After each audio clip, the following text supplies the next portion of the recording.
6월 18일 수요일 오늘의 예배를 시작하겠습니다. 사도신경 하심으로 우리의 신앙을 고백하겠습니다. 전능하사 천지를 만드신 하나님 아버지를 내가 믿사오며 그 외아들 우리 주 예수 그리스도를 믿사오니 이는 성령으로 잉태하사 동정녀 마리아에게 나시고 본디오 빌라도에게 고난을 받으사 십자가에 못 박혀 죽으시고 장사한 지 사흘 만에 죽은 자 가운데서 다시 살아나시며 하늘에 오르사 전능하신 하나님 우편에 앉아 계시다가 저리로서 산자와 죽은 자를 심판하러 오시리라. 성령을 믿사오며 거룩한 공예와 성도가 서로 교통하는 것과 죄를 사하여 주시는 것과 몸이 다시 사는 것과 영원히 사는 것을 믿사옵나이다. 아멘. 찬송가 180장입니다.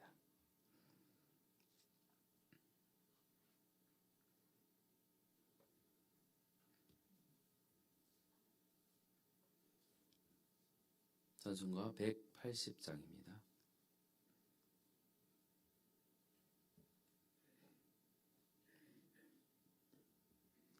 하나님의 나팔 소리 전지진동할 때에 예수 영광 중에 구름 타시고 전사들을 세계 만국 모든 곳에 보내어 구원받은 성도들을 모으리. 나팔 불 때 나의 이름 나팔 불 때 나의 이름 나팔 불 때 나의 이름 부를 때에 잔치 참여하겠네. 무덤 속에 잠자는 자 그때 다시 일어나 영화로운 부활 승리 얻으리. 주가 택한 모든 성도 구름 타고 올라가 공중에서 주의 얼굴 배우리. 나팔 불 때 나의 이름 나팔 불 때 나의 이름 나팔 불 때 나의 이름 부를 때에 잔치 참여하겠네. 주님 다시 오실 날을 우리 알 수 없으니 항상 기도하고 깨어 있어서 기쁨으로 보좌 앞에 우리 나가서도록 그때까지 참고 기다리겠네. 나팔 불 때 나의 이름 나팔 불 때 나의 이름 나팔 불 때 나의 이름 부를 때에 잔치 참여하겠네. 3절입니다. 주님 다시 오실 날을 우리 알 수 없으니 항상 기도하고 깨어 있어서 기쁨으로 보좌 앞에 우리 나가서도록 그때까지 참고 기다리겠네. 나팔 불 때 나의 이름 나팔 불 때 나의 이름 나팔 불 때 나의 이름 부를 때에 잔치 참여하겠네. 아멘. 찬송가 410장입니다.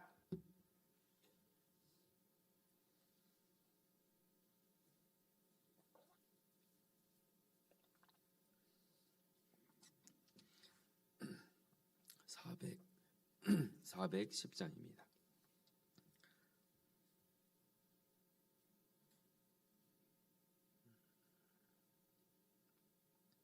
내 맘에 한 노래 있어 나 즐겁게 늘 부르네. 이 노래를 부를 때에 큰 평화 임하도다.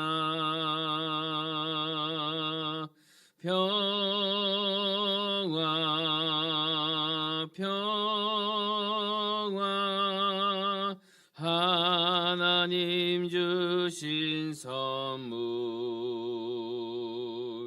그 놀라운 주의 평화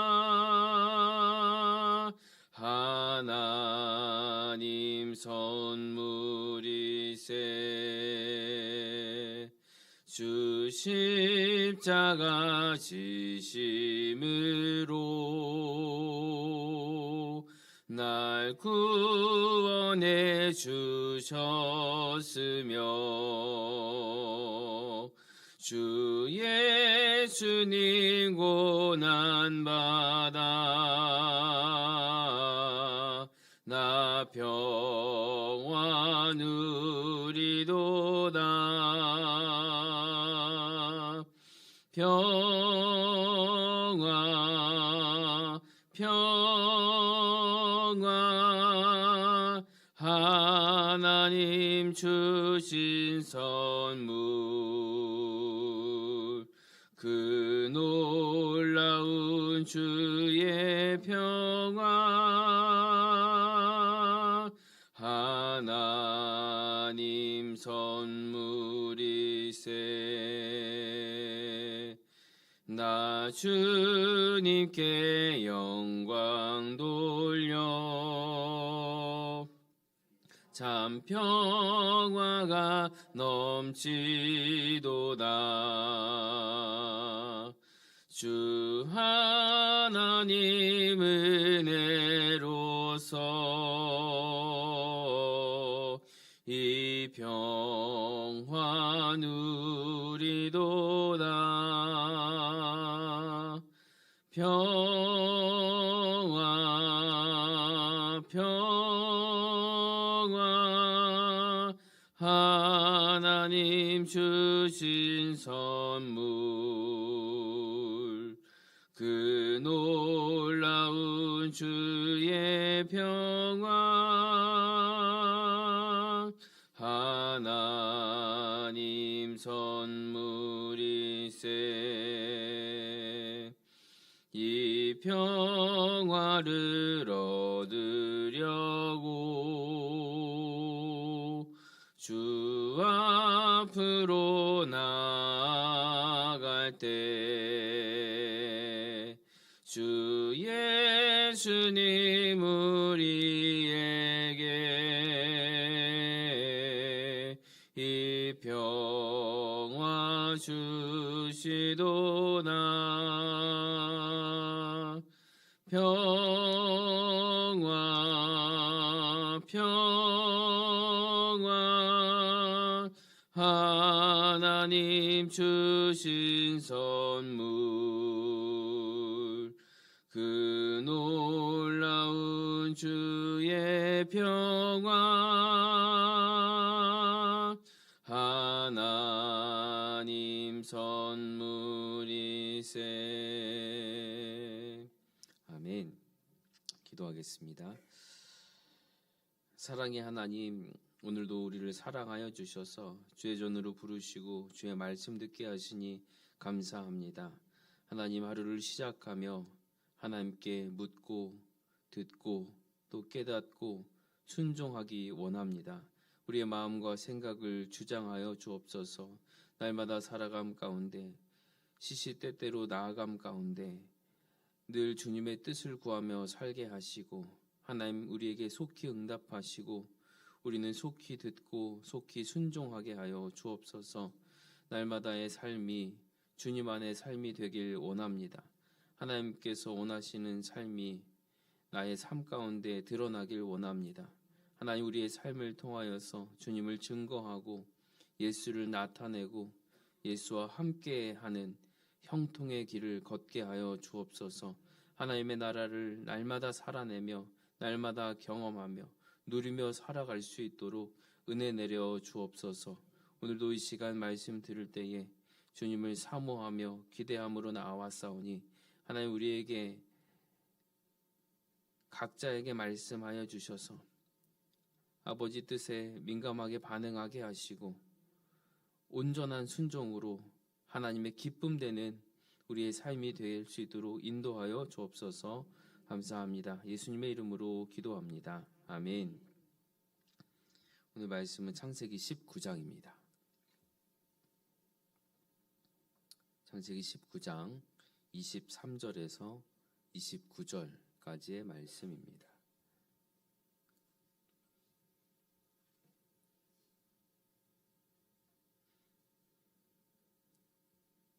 우리 한 목소리로 읽겠습니다. 시작. 롯이 소알에 들어갈 때에 해가 돋았더라. 여호와께서 하늘 곧 여호와께로부터 유황과 불을 소돔과 고모라에 비같이 내리사 그 성들과 온 들과 성에 거주하는 모든 백성과 땅에 난 것을 다 엎어 멸하셨더라. 롯의 아내는 뒤를 돌아보았으므로 소금 기둥이 되었더라. 아브라함이 그 아침에 일찍이 일어나 여호와 앞에 서 있던 곳에 이르러 소돔과 고모라와 그 온 지역을 향하여 눈을 들어 연기가 옹기 가마의 연기같이 치솟음을 보았더라. 하나님이 그 지역의 성을 멸하실 때 곧 롯이 거주하는 성을 엎으실 때에 하나님이 아브라함을 생각하사 롯을 엎으시는 중에서 내보내셨더라. 아멘. 오늘 본문의 내용은 소돔과 고모라의 멸망입니다. 하나님께서 죄악의 도시들을 심판하셨고 그 가운데 뒤를 돌아보거나 들에 머물지 말라는 이 천사의 명령을 어긴 롯의 아내는 수금 기둥이 됐습니다. 그때 아브라함은 아침 일찍 일어나서 소돔과 고모라가 불타는 장면을 바라보고 있었습니다. 아내는 죽었고 마음을 두고 있던 도시도 무너졌습니다. 그러면 롯은 어떻게 되었습니까? 그는 하나님의 은혜로 홀로 구원을 받았습니다. 하나님께서 아브라함에게 보여주신 소돔과 고모라의 멸망을 지금 우리가 이 성경을 통해서 보고 있는 이유는 무엇일까요? 우리는 종종 한 번 구원받은 자는 끝까지 구원받는다. 이 말을 듣습니다. 맞는 말이죠. 구원은 우리의 행위가 아니라 오직 하나님께서 주시는 선물이기 때문에 그렇습니다. 그러나 이 말이 구원받았으니 이제는 마음대로 하고 살아도 괜찮다. 이런 면죄부가 되어서는 안 됩니다. 오히려 하나님은 오늘 이 말씀을 통해서 묻고 계십니다. 정말로 은혜로 구원받은 자라면 어떻게 롯처럼 타협하고 살아갈 수 있겠는가? 구원은 하나님의 은혜로 받지만 그 은혜에 응답하는 삶의 책임은 우리에게 있습니다. 오늘 우리는 과연 그 책임을 어떻게 감당하고 있습니까? 오늘 말씀 보면 23절 롯이 소알에 들어갈 때 해가 돋았더라. 이때 하나님의 심판이 임했습니다. 소돔과 고모라의 유황과 불이 비같이 내렸습니다. 소돔과 고모라는 끔찍하게 멸망했습니다. 그 성들과 온 들과 성에 거주하는 모든 사람과 땅에서 난 모든 소산, 음식이며 가축이며 하나도 남김없이 멸하셨습니다. 누가복음 17장 28절에서 30절까지의 말씀입니다. 또 롯의 때와 같으리니 사람들이 먹고 마시고 사고 팔고 심고 집을 짓더니 롯이 소돔에서 나가던 날에 하늘로부터 불과 유황이 비오듯 하여 그들을 멸망시켰느니라. 인자가 나타나는 날에도 이러하리라. 아멘.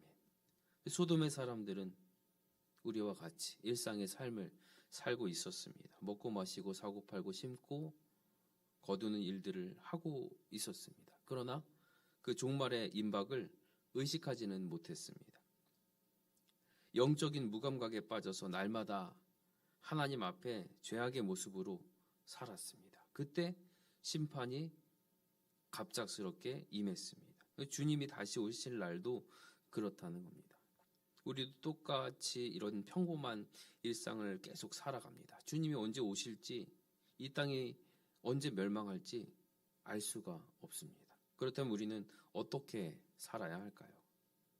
좀 전에 부른 찬송가 180장, 제가 3절만 2번 불렀습니다. 주님 다시 오실 날을 우리 알 수 없으니 항상 기도하고 깨어 있어서 기쁨으로 보좌 앞에 나아가시기를 바랍니다. 이 고백처럼 우리는 언제든 주님 앞에 설 수 있다는 그 긴장감 속에서 오늘을 살아야 할 줄로 믿습니다. 심판의 날은 언제 오는가가 중요하지 않습니다. 내가 주님 앞에 서 있는가. 이것이 중요합니다. 그러므로 사랑하는 성도님들, 오늘도 기도하며 깨어있는 성도로 살아내시기를 주님의 이름으로 축복합니다. 이때 롯의 아내 이야기가 나오죠. 소돔과 고모라를 떠나던 중에 하나님의 명령이 있었습니다. 19장 17절 돌아보거나 들에 머물지 말라. 그러나 26절에서 이렇게 말합니다. 롯의 아내는 뒤를 돌아보았으므로 소금 기둥이 되었더라. 여기서 돌아보다라는 이 단어는 힐끗 보는 게 아니었습니다.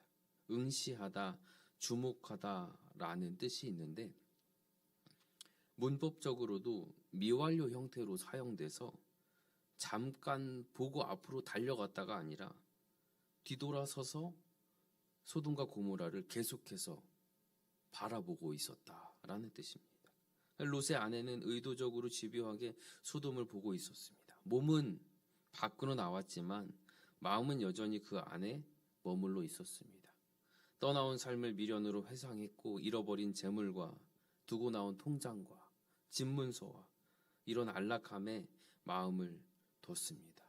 그때 하나님이 보신 것은 마음의 중심이었습니다. 그녀의 마음의 중심을 보셨습니다. 그리고 하나님께서 그대로 갚아주셨죠. 그 자리에 멈추게 하셨습니다. 소금 기둥이 되었더라. 예수님도 이 사건을 재림에 대한 경고의 말씀으로 연결하십니다. 누가복음 17장 31절에서 32절 말씀. 그날에 만일 사람이 지붕 위에 있고 그의 세간이 그 집 안에 있으면 그것을 가지러 내려가지 말 것이요 밭에 있는 자도 그와 같이 뒤로 돌이키지 말 것이니라. 롯의 철을 기억하라. 주님이 다시 오시는 그날에 이미 지나간 삶의 소유와 기억에 마음이 붙잡힌 사람은 하나님 나라에 합당하지 않다는 겁니다. 누가복음 9장 62절에서도 말씀합니다. 손에 쟁기를 잡고 뒤를 돌아보는 자는 하나님의 나라에 합당하지 아니하니라. 롯의 아내는 바로 그런 사람이었다는 겁니다.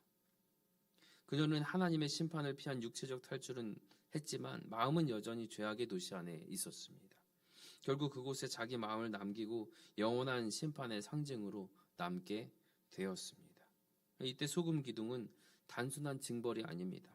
하나님 앞에서 뒤돌아서서 소돔을 선택한 사람입니다. 과거에 붙들린 사람입니다. 회개하지 않은 최후의 모습입니다. 몸은 교회에 와 있지만 여전히 생각은 세상에 있는 것, 그것이 우리의 모습이 아닌지를 돌아보시기를 바랍니다.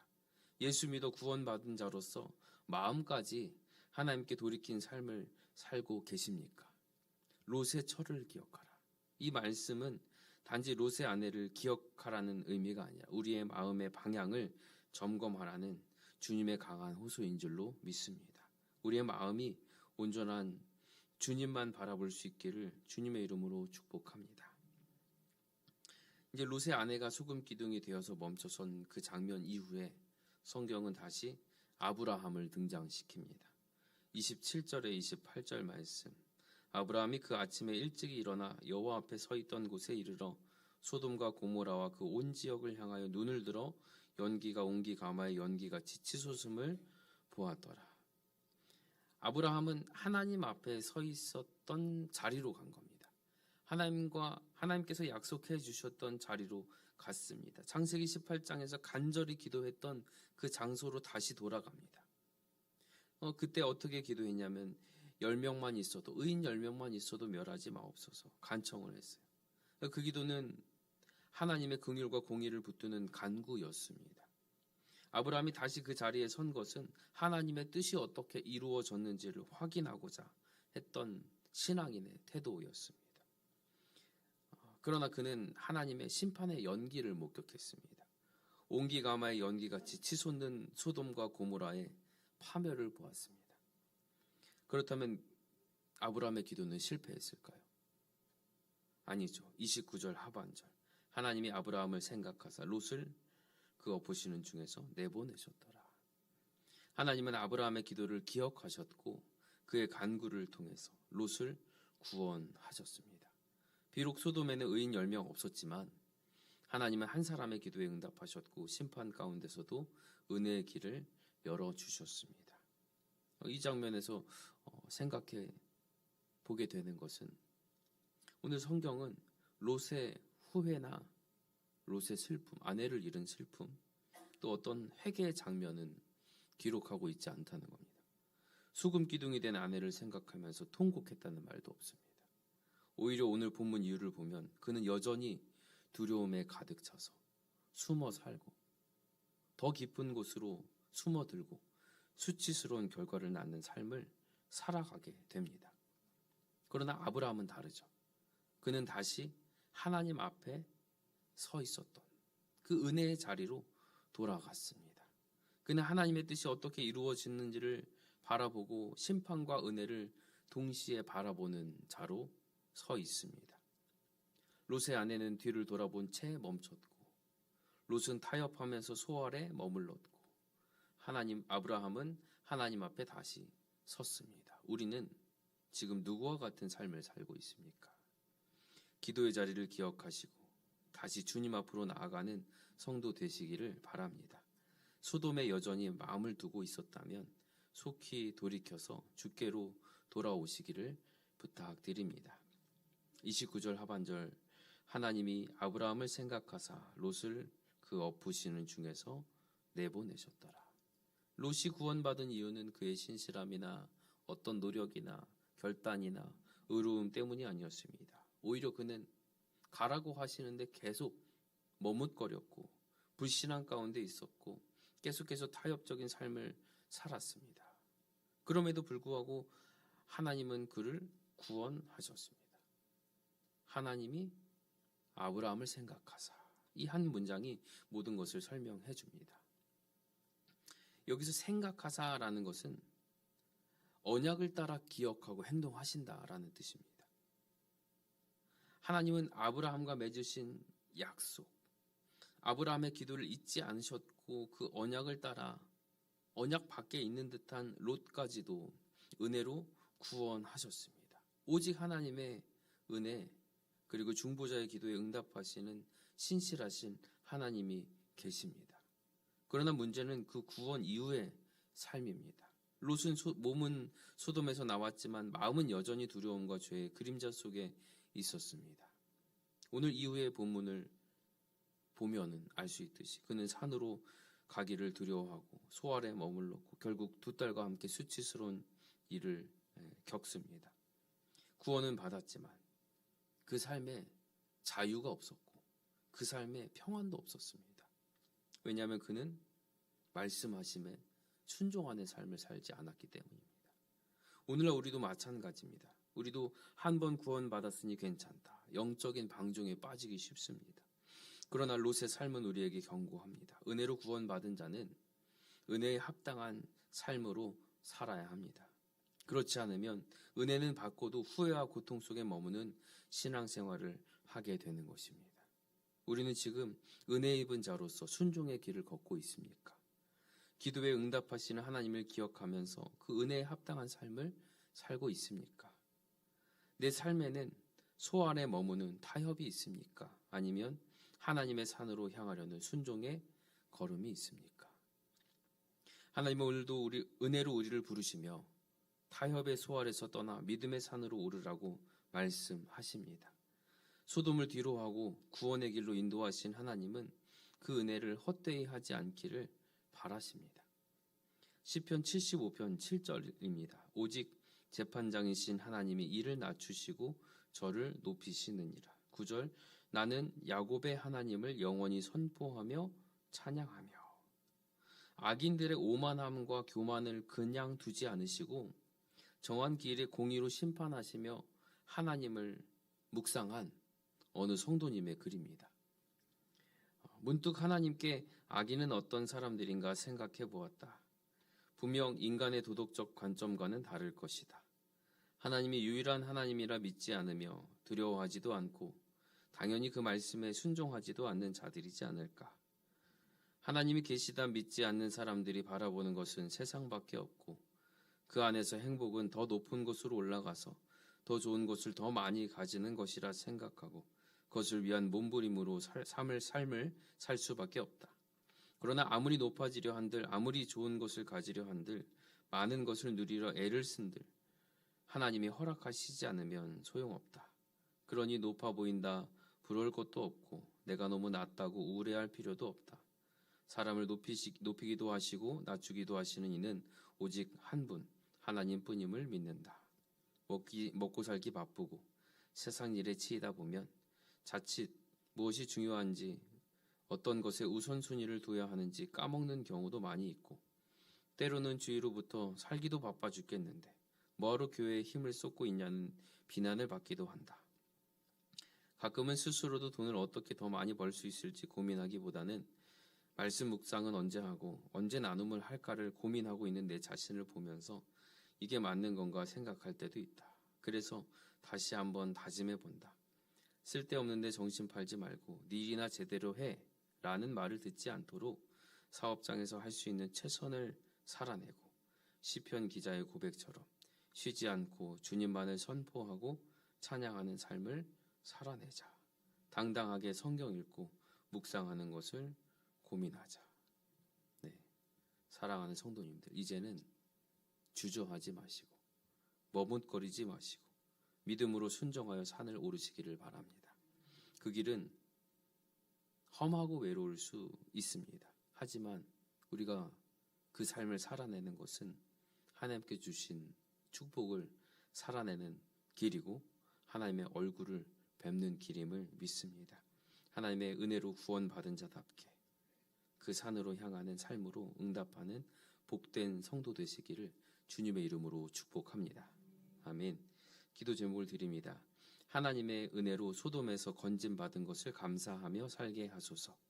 내 삶의 방향이 소돔이 아닌 하나님의 산을 향하게 하소서. 숨겨진 소알, 타협의 죄를 회개하고 끊게 하소서. 아브라함처럼 기도의 자리를 지키며 중보자의 삶을 살게 하소서. 구원에 합당한 순종의 삶을 살게 하소서. 아멘. 기도하겠습니다. 주님, 오늘 말씀을 통하여 구원의 은혜를 다시 한번 기억하게 하시니 감사합니다. 우리는 소돔과 같은 세상 속에 살며 때로는 몸은 나왔지만 마음은 여전히 세상에 묶여있는 어리석은 모습으로 살아갑니다. 롯의 아내처럼 뒤돌아보며 과거를 그리워하고 소알에 머무르려 했던 롯처럼 익숙한 죄에 타협하며 살아왔음을 고백합니다. 주님, 저희를 불쌍히 여겨 주옵소서. 이제는 하나님의 산으로 향하는 순종의 발걸음을 걷게 하여 주옵소서. 구원은 오직 은혜로 주셨지만 그 은혜를 헛되이 받지 않도록 믿음의 열매로 응답하는 삶을 살게 하여 주옵소서. 아브라함처럼 기도의 자리를 지키며 중보자의 마음으로 가정을 위해, 교회를 위해, 이 나라를 위해 무릎 꿇는 자 되게 하시고 하나님 보시는 마음의 중심이 늘 하나님을 향하도록 지켜 주옵소서. 오늘의 말씀이 우리의 삶의 방향을 새롭게 하고 주님의 다시 오심을 준비하며 깨어있는 성도로 살게 하여 주옵소서. 예수님의 이름으로 기도하옵나이다. 아멘. 이제는 우리 주 예수 그리스도의 은혜와 아버지 하나님의 한없는 사랑과 성령 하나님의 감동감화 교통하심이 소돔의 죄악을 떠나 은혜에 합당한 순종의 길을 걷고자 결단하는 모든 성도님들 위해 가정과 삶의 자리 위에 이제로부터 영원토록 함께 있을지어다. 아멘.